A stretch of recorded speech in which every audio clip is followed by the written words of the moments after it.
Hello दोस्तों, welcome back our YouTube channel U B cutes study. कैसे हैं आप सभी लोग? उम्मीद करते हैं कि आप लोग अच्छे होंगे। तो दोस्तों, आज हम लोग इस वीडियो में इलाहाबाद हाई कोर्ट का जो आगामी परीक्षा होने वाला है उसका हम लोग हिंदी का प्रैक्टिस सेट दूसरा करेंगे। इसके पहले हम लोगों ने एक कर लिया है, तो यदि आप लोग उसको अभी तक नहीं किए हैं तो ज़रूर कर लीजिए। और दोस्तों, इसी के साथ साथ जीएस का भी प्रैक्टिस चल रहा है, तो उसको भी आप लोग कर लीजिएगा। तो आइए हम लोग शुरू करते हैं। हमारा जो पहला क्वेश्चन है वह है, दो व्यंजन जब एक साथ मिलते हैं तो क्या कहलाते हैं? तो दोस्तों, जब दो व्यंजनों का मिलन होता है तब वह कहलाता है संयुक्त व्यंजन, यानी कि ऑप्शन ए इसका सही हो जाएगा। संयुक्त व्यंजन में कौन कौन से व्यंजन आते हैं? जैसे एकदम छा की बात करें तो यह दोस्तों बना है का, आधा का और मूर्धा सा से मिलके बना है। और अगर हम दूसरे की बात करें तो त्रा, जो त्रा है यह भी एक संयुक्त व्यंजन है। यह बना है आधा ता और रा से मिलके। और दोस्तों, अगर हम ज्ञा की बात करें तो यह भी दोस्तों एक संयुक्त व्यंजन है और यह बना है आधा जा और इया को मिला के। और दोस्तों, जो चौथा है वह स्रा है। ये किससे बना है? तो यह दोस्तों तालव्य आधा सा और रा से मिलके बना है। तो यह मुख्य रूप से दोस्तों चार संयुक्त व्यंजन हैं। आपके एग्जाम में यह पूछ लिए जाते हैं कि ये ऑप्शन चारों जो है ऑप्शन में दे दिया जाएगा और पूछ लिया जाएगा, कोई एक दूसरा दे दिया जाएगा और पूछ लिया जाएगा इसमें से कौन सा संयुक्त व्यंजन नहीं है। और दोस्तों, अगर हम अंतःस्थ व्यंजन की बात करें तो अंतःस्थ व्यंजन कौन होते हैं? इसकी जो एक परिभाषा होती है कि जिन व्यंजनों का उच्चारण स्वर व व्यंजनों के बीच होता है, ऐसे जो है व्यंजनों को अंतःस्थ व्यंजन कहते हैं। और यह मुख्य रूप से चार होते हैं। कौन कौन से? या, रा, ला, वा। और आपके एग्जाम में कभी कभी परिभाषा पूछ ली जाती है, तो इसको भी आप लोग ध्यान दीजिएगा। और अगर हम अल्प प्राण की बात करें तो अल्प प्राण की परिभाषा होती है, जिन व्यंजनों के उच्चारण में मुख से कम हवा निकले वे अल्प प्राण व्यंजन होते हैं। और ये कौन कौन से होते हैं? तो आप लोगों ने सुना होगा एक जो है स्पर्श व्यंजन। क्या सुना होगा? स्पर्श व्यंजन। ठीक है, स्पर्श व्यंजन जो 25 होते हैं। ठीक है, अब स्पर्श व्यंजन जो 25 होते हैं, का वर्ग जो है चा वर्ग, इस तरह से होते हैं। इसके बारे में हमने बता दिया है। यूट्यूब चैनल पर एक प्लेलिस्ट होगा, प्लेलिस्ट में हिंदी एक जो है प्लेलिस्ट होगी, उसमें दोस्तों जो वर्णमाला है उसके बारे में हमने सारी चीज़ें पढ़ा दिया है। तो यदि आप लोग उसको एक बार पढ़ लेंगे तो जो चीज़ें हम आपको यहाँ पे बता रहे हैं वो अच्छे से आप लोग जो है समझ पाएंगे। तो स्पर्श व्यंजन जो होते हैं 25 वर्ण, उसकी बात हो रही है।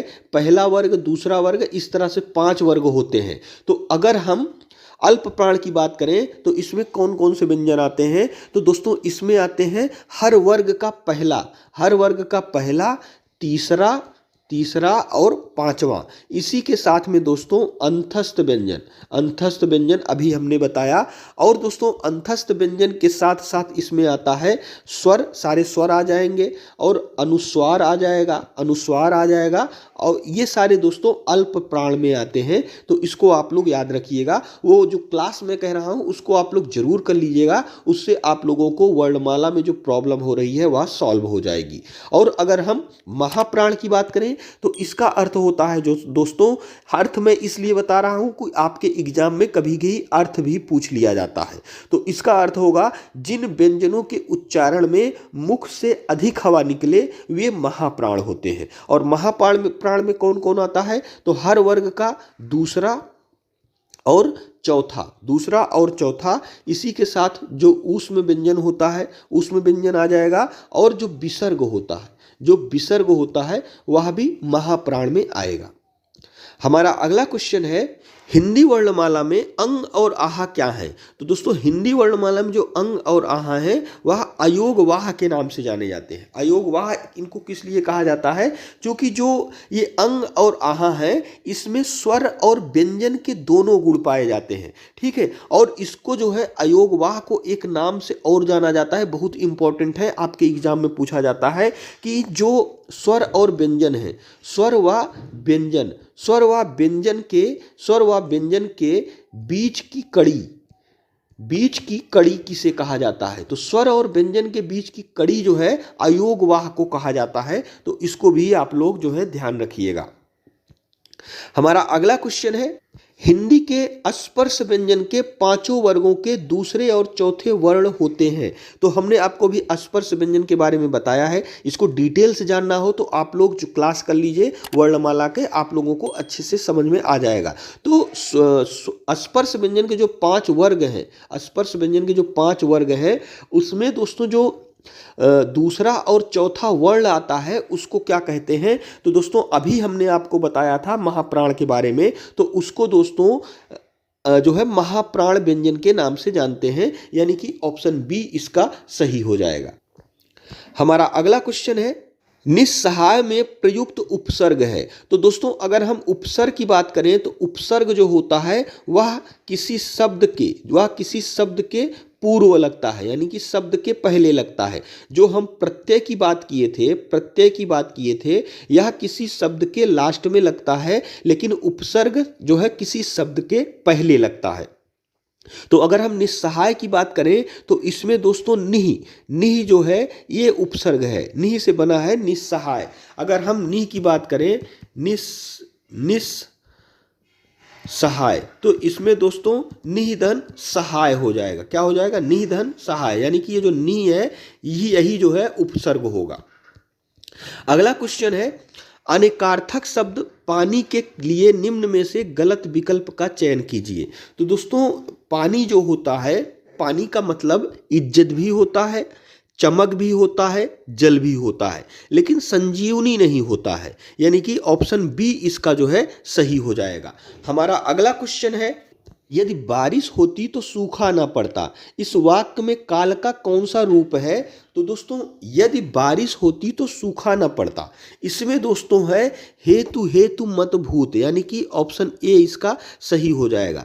हेतु मत भूत की जो परिभाषा होती है वह होती है क्रिया के जिस रूप से यह मालूम पड़े कि भूतकाल में किसी क्रिया का होना या ना होना किसी दूसरी क्रिया के होने या ना होने पर निर्भर करता है। तो इसमें अगर बात करें यदि बारिश होती तो सूखा ना पड़ता, तो दोस्तों जो बारिश है यह पहली क्रिया हो जाएगी और जो सूखा पड़ना ये जो है दूसरी क्रिया हो जाएगी। यानी ये जो सूखा पड़ना है यह डिपेंड कर रहा है जो पहली क्रिया हुई है, जो बारिश हुई है। अगर बारिश हो जाती तो सूखा नहीं पड़ता, तो इसमें इसका जो सही उत्तर हो जाएगा ऑप्शन ए हो जाएगा।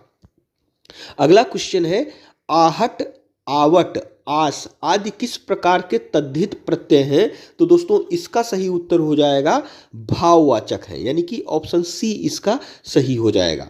अगला क्वेश्चन है क्षुद्र के पर्यायवाची हैं। तो दोस्तों क्षुद्र का पर्यायवाची क्या होगा? तो क्षुद्र का पर्यायवाची होगा नीच और अधम, यानी कि ऑप्शन डी इसका सही हो जाएगा। पुस्तकें धड़ाधड़ बिक रही हैं में धड़ाधड़ में शब्द का कौन सा रूप है?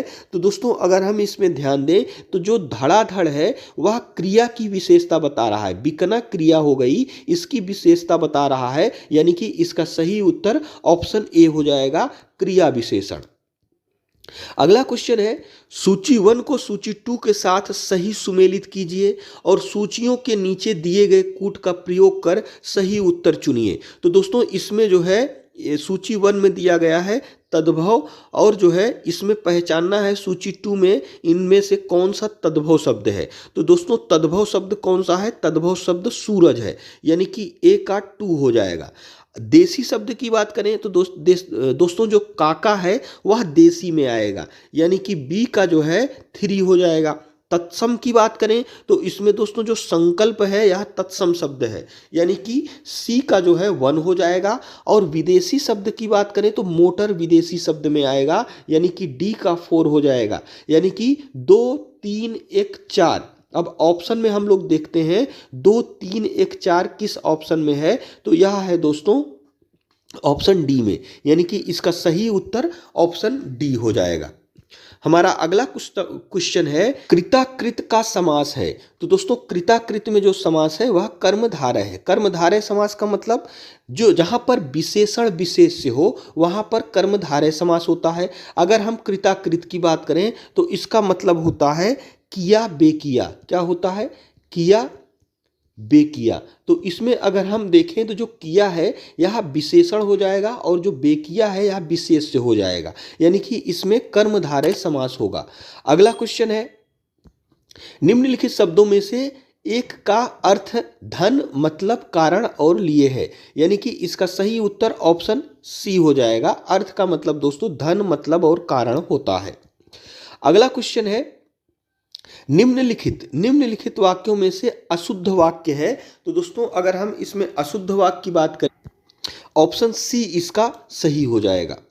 अगला क्वेश्चन है, अक्ल का दुश्मन मुहावरे का अर्थ है। तो दोस्तों अक्ल का दुश्मन का मतलब होता है महामूर्ख, यानी कि ऑप्शन बी इसका सही हो जाएगा। आंख का अंधा नाम नयन सुख, लोकोक्ति का क्या अर्थ होगा? तो अगर हम इसको बार बार थोड़ा सा पढ़े 2-3 बार, आंख का अंधा नाम नयन सुख, तो इसका अर्थ निकल के आएगा गुण के विरुद्ध नाम का होना, यानी कि ऑप्शन ए इसका सही हो जाएगा। अगला क्वेश्चन है, गाय कौन सी संज्ञा है?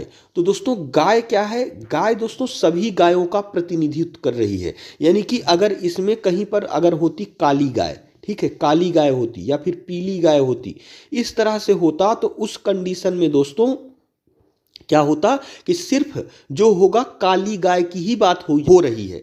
लेकिन यहाँ अगर गाय आ गया है, गाय शब्द आ गया है, यानी कि गाय की जितनी भी जातियां हैं वह सारी गायों की बात हो रही है। तो इस प्रकार से इसमें जो संज्ञा होगा वह दोस्तों जातिवाचक संज्ञा होगा। क्या होगा? जातिवाचक संज्ञा, यानी कि ऑप्शन सी इसका सही हो जाएगा। अगला क्वेश्चन है, अब पढ़कर क्या होगा? वाक्य में कौन सी क्रिया है? तो दोस्तों इसका सही उत्तर हो जाएगा ऑप्शन बी, पूर्णकालिक क्रिया है। कौन सी क्रिया है? पूर्णकालिक क्रिया। पूर्णकालिक क्रिया कहाँ होती है? जब कर्ता द्वारा एक क्रिया समाप्त करके दूसरी क्रिया करता है, तो उस कंडीशन में दोस्तों पूर्णकालिक क्रिया हो गई। यहाँ पर दोस्तों दो कार्य हो रहा है। एक तो अब पढ़ा भी जा रहा है और कुछ भी नहीं हो रहा है, यानी कि अब पढ़कर क्या होगा, इसका जो सही उत्तर ऑप्शन बी हो जाएगा। अगला क्वेश्चन है, निम्नलिखित में से कौन सा शब्द शुद्ध है? तो दोस्तों अगर हम इसमें भीष्म देखें तो भीष्म शब्द जो है वह शुद्ध है। अगला क्वेश्चन है, पानी ना बरसता तो धान सूख जाता, किस प्रकार का वाक्य है? तो दोस्तों इसमें जो वाक्य होगा वह संकेतवाचक वाक्य होगा। क्या होगा? संकेतवाचक, यानी कि ऑप्शन ए इसका सही होगा। यानी कि इसमें क्या होता है, इस कंडीशन में दोस्तों एक क्रिया का होना ना होना दूसरी क्रिया पर जब निर्भर करे तो उस कंडीशन में संकेतवाचक होता है। पानी ना बरसता तो धान सूख जाता, यानी कि इसमें पानी पे डिपेंड करता है कि अगर पानी नहीं बरसता, जो पहली क्रिया अगर नहीं होती तो दूसरी क्रिया नहीं होती, यानी कि इसका सही उत्तर ऑप्शन ए हो जाएगा। निम्नलिखित में से विलोम की दृष्टि से सही युग्म है? तो दोस्तों इसका सही उत्तर क्या हो जाएगा? ऑप्शन सी हो जाएगा। असूया का जो है विलोम होता है अनसूया। असूया का मतलब होता है दोस्तों ईर्ष्या करना या फिर जलन रखना, ठीक है, और अनसूया का मतलब होता है ईर्ष्या से मुक्त। अगला क्वेश्चन है यह दोस्तों, इसको पढ़ के हमें, अनुच्छेद है, इसको पढ़ के हमें इससे संबंधित जो क्वेश्चन बनेंगे उसका आंसर देना है। तो आइए सबसे पहले हम लोग पढ़ लेते हैं। राष्ट्र के सर्वांगीण विकास के लिए चरित्र निर्माण परम आवश्यक है। जिस प्रकार वर्तमान में भौतिक निर्माण का कार्य अनेक योजनाओं के माध्यम से तीव्र गति के साथ संपन्न हो रहा है, वैसे ही वर्तमान की सबसे बड़ी आवश्यकता यह है कि देशवासियों के चरित्र निर्माण के लिए भी प्रयत्न किया जाए। उत्तम चरित्रवान व्यक्ति ही राष्ट्र की सर्वोच्च संपदा है। जनतंत्र के लिए तो यह एक महान कल्याणकारी योजना है। जन समाज में राष्ट्र, संस्कृति, समाज एवं परिवार के प्रति हमारा क्या कर्तव्य है, इसका पूर्ण रूप से बोध कराना एवं राष्ट्र में व्याप्त समग्र भ्रष्टाचार के प्रति निषेधात्मक वातावरण का निर्माण करना ही चरित्र निर्माण का प्रथम सोपान है। पाश्चात्य शिक्षा और संस्कृति के प्रभाव से आज हमारे मस्तिष्क में भारतीयता के प्रति हीन भावना उत्पन्न हो गई है। चरित्र निर्माण जो कि अवस्था से ही ऋषिकुल, गुरुकुल, आचार्य कुल की शिक्षा के द्वारा प्राचीन समय से किया जाता था, आज की लॉर्ड मैकाले की शिक्षा पद्धति से संचालित स्कूलों एवं कॉलेजों के लिए एक हास्यास्पद विषय बन गया है। आज यदि कोई पुरातन संस्कारी विद्यार्थी संध्या वंदन या शिक्षा सूत्र रखकर भारतीय संस्कृति में जीवन बिताता है तो अन्य छात्र उसे बुद्धू या अप्रगतिशील कहकर उसका मजाक उड़ाते हैं। आज हम अपने भारतीय आदर्शों का परित्याग करके पश्चिम के अंधानुकरण को ही प्रगति मान बैठे हैं। इसका घातक परिणाम चारित्र दोष के रूप में आज देश में सर्वत्र दृष्टिगोचर हो रहा है। तो दोस्तों इसका हम लोग उत्तर देते हैं। उत्तर देने से पहले हम लोग समझ लेते हैं कि इसका जो उत्तर हम लोग देंगे, ध्यान रखिएगा कि यह जो अवतरण है इससे ही संबंधित हमें देना है, इससे बाहर जो है कुछ भी नहीं सोचना है। तो आइए हम लोग इसका पहला उत्तर देखते हैं क्या है। भारतीयता के प्रति हीन भावना का कारण है। तो दोस्तों भारतीयता के प्रति जो हीन भावना का कारण वह है लॉर्ड मैकाले की शिक्षा पद्धति, यानी कि ऑप्शन बी इसका सही हो जाएगा। अप्रगतिशील रूप में मजाक उड़ाया जाता है जो दोस्तों इसमें जो है इसका सही उत्तर हो जाएगा जो भारतीय संस्कृति में जीवन बिताता है, यानी कि ऑप्शन डी इसका सही हो जाएगा। अगला क्वेश्चन है उन्नत राष्ट्र के लिए विकास का प्रथम सोपान है। तो दोस्तों इसका सही उत्तर होगा भ्रष्टाचार के प्रति निषेधात्मक वातावरण। अगला क्वेश्चन है जनतंत्र के लिए लाभकारी हो सकते हैं। तो दोस्तों जनतंत्र के लिए क्या लाभकारी होगा, तो इसका लाभकारी होगा उत्तम चरित्रवान व्यक्ति, यानी कि ऑप्शन सी इसका सही हो जाएगा। चरित्र निर्माण की परम आवश्यकता है। तो दोस्तों इसका सही उत्तर ऑप्शन बी हो जाएगा राष्ट्र के सर्वांगीण विकास के लिए, यानी कि ऑप्शन बी इसका सही हो जाएगा। तो दोस्तों ये हमारा आज का 25 महत्वपूर्ण क्वेश्चन था। जो हमारा आज का क्वेश्चन है वह है अस्त का विलोम शब्द क्या है। इसमें से कौन सा ऑप्शन सही है हमें कॉमेंट बॉक्स में जरूर बताइएगा। और दोस्तों यदि वीडियो अच्छा लगा हो तो हमारे चैनल को जरूर सब्सक्राइब करिएगा। और दोस्तों वीडियो देखने के लिए आपका बहुत बहुत धन्यवाद।